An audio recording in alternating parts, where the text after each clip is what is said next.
Hey everyone, it's the 12 Days of Misfits.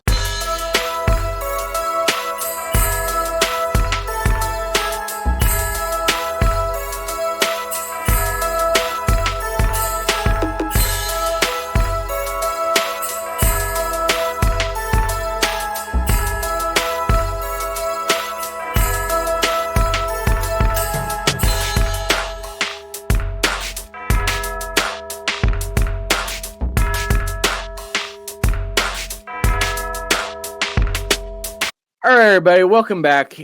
We are still in the 12 Days of Misfits. This is day number 2.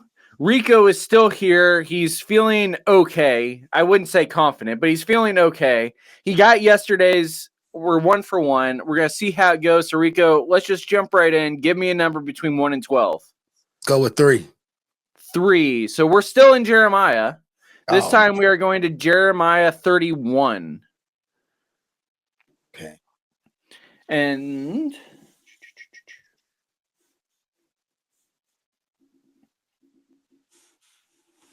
this time we are reading verses 10 through 15.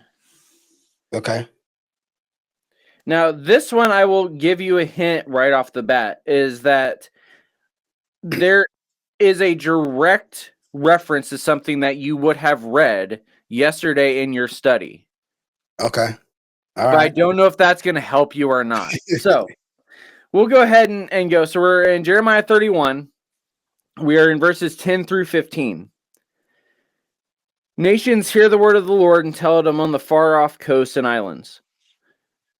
Say, the one who scattered Israel will gather him. He will watch over him as a shepherd guards his flocks. For the Lord ransomed Jacob and redeemed him from the power of one stronger than he. They will come and shout for joy at the heights of Zion. They will be radiant with joy because of the Lord's goodness, because of the grain, the new wine, the fresh oil, and because of the young of the flocks and herds. Their life will be like an irrigated garden. They will no longer grow weak from hunger. Then the young women will rejoice with dancing, while young and old men rejoice together. I will turn their mourning into joy and give them consolation and bring happiness out of grief. I will refresh the priests with an abundance, and my people will be satisfied with my goodness. This is the Lord's declaration. This is what the Lord says. A voice was heard in Ramah, a lament with bitter weeping, Rachel weeping for her children, refusing to be comforted for her children because they are no more. So, again, the reason I gave you the hint I did is because I already know, knowing you, how many other different places you were going to try to go with this one. Okay.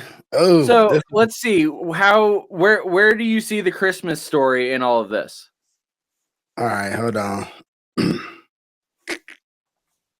Yeah, this is a tough one. All right, hold on. Let me see. For the Lord has redeemed Israel.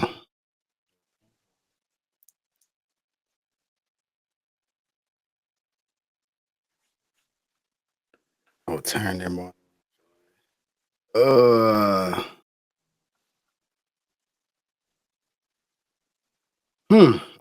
I think I'm maybe stumped on this one. All right. Okay, I'm just gonna take a stab at it. But they were scattered, and we will gather them. The Lord has redeemed Israel for those too strong from him. I don't think that's it. They will come home and sing songs. For some reason, I'm thinking it may have something to do with the with verse 12. I'm thinking verse 12. They sing songs. I know when the angels announced to the shepherds, there was another host of angels that sing joy that he was born. They will be radiant because of the Lord's good gift. And then let me see Rachel's. So in my translation, I got a header here that says Rachel's sadness turns to joy. So that may be that may help me out on verse 15. Let me look at that one real quick before I finalize my answer. That's fine.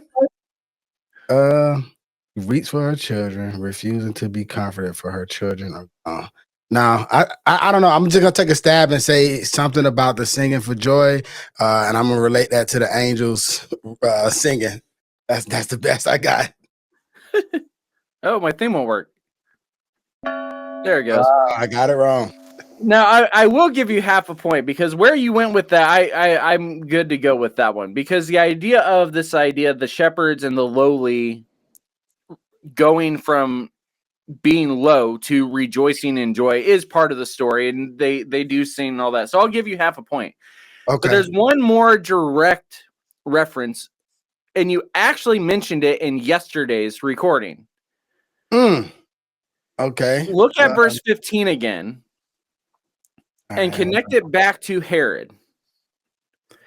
Yeah, This is directly quoted in Matthew as the response to Herod's slaughter of the innocents. Yeah. Right? And weeping, her children are no more, they're gone, all of that.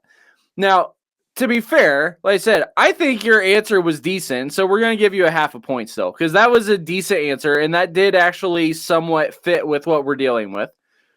But this is actually a direct quote that we have in Matthew. I'm telling you, when I saw that header that says Rachel sadness turned to joy, I feel like it has something to do with that. And but when I read it in my translation, it said a cry is heard in Ramah, deep anguish and bitter weeping. Rachel weeps for her children, refusing to be comforted for her children are gone. I was like, we didn't get to a verse where she shows joy and happiness. I'm like, that right, because we stopped at 15 because I didn't. If we wanted, and this is where if we had more time, we'd be reading the entire chapter of all of these, because all of these are ones that the story, and this is again part of why we're doing this. The entire chapter, when we rest in the story, right? When we rest in the story, we see why these verses do actually help us throughout the Advent season, even though we don't normally use a lot of these. Some of these we do, some of these we don't. This is one that doesn't normally get associated with Advent, although we associate with the Christmas story. Yeah. But the entire story is one that is about the fact that when God finally renders judgment, which is part of what the story of Christmas is about, just not in the way that we typically describe judgment. Yeah. Joy is the result.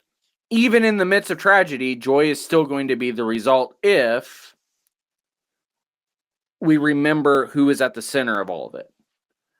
No, that's a good point. So half a point, not bad. You still haven't gotten a 0 yet. So we're still going. We'll see. Okay. You might even be able to make it up. I've been known to give out extra points if you get it correct. Like if you had gotten that 15 correct and gotten that, I would have given you 1.5 points on that anyway. So okay, all right. You're still okay. We're still moving. We're still going in the right direction. So we'll see how he does. This has been day 2. Tomorrow's day 3. See if he can keep a hot streak going.